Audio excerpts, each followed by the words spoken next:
usapang puli lang to.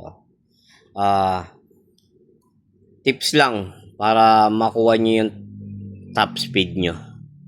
Kasi iba, na naleles hindi tumutuloy yung top speed. Ito, ano ba? Itong kay JBT to, may built-in washer siya dyan. Yan, may built-in washer siya. Itong built-in washer na to, pag yung dudulo ka, yan, yung built-in washer, papasok yun doon. Dito. Para mapiga niya yung belt. Iangat niya. Baga, ang hirap kasi, ako pumiyawak ng cellphone.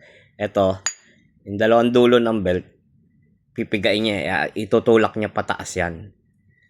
Ito yung, kaya, iyan ang purpose niyan. Para pumasok siya dito. Kaso, minsan mahadlangan, hindi nyo magagamit.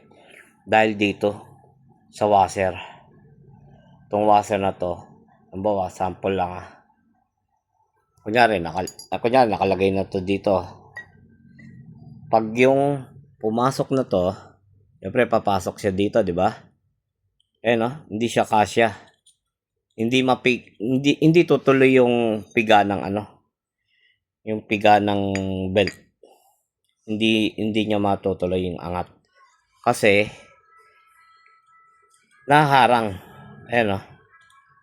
Naharang yan. Kaya kailangan dapat ang washer nyo ganitong klase. Ganitong washer. Para dapat yung lulusot sa butas yan. Lulusot yung butas. Lulusot sa may butas. Para ito mapiga niya yung belt. Iaangat niya ng belt yan. Yan.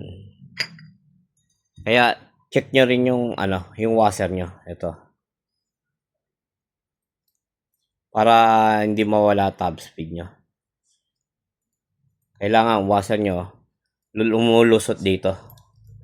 Sa may ng bushing. Ayan. Kasi pag ito yung washer nyo, harang. Hindi niya mapipiga tong tong pulley sa yung belt sa taas, hindi niya maitutulak. Ilong lang man. Ayan, check nyo lang. ID lang naman, share lang naman. Okay, salamat.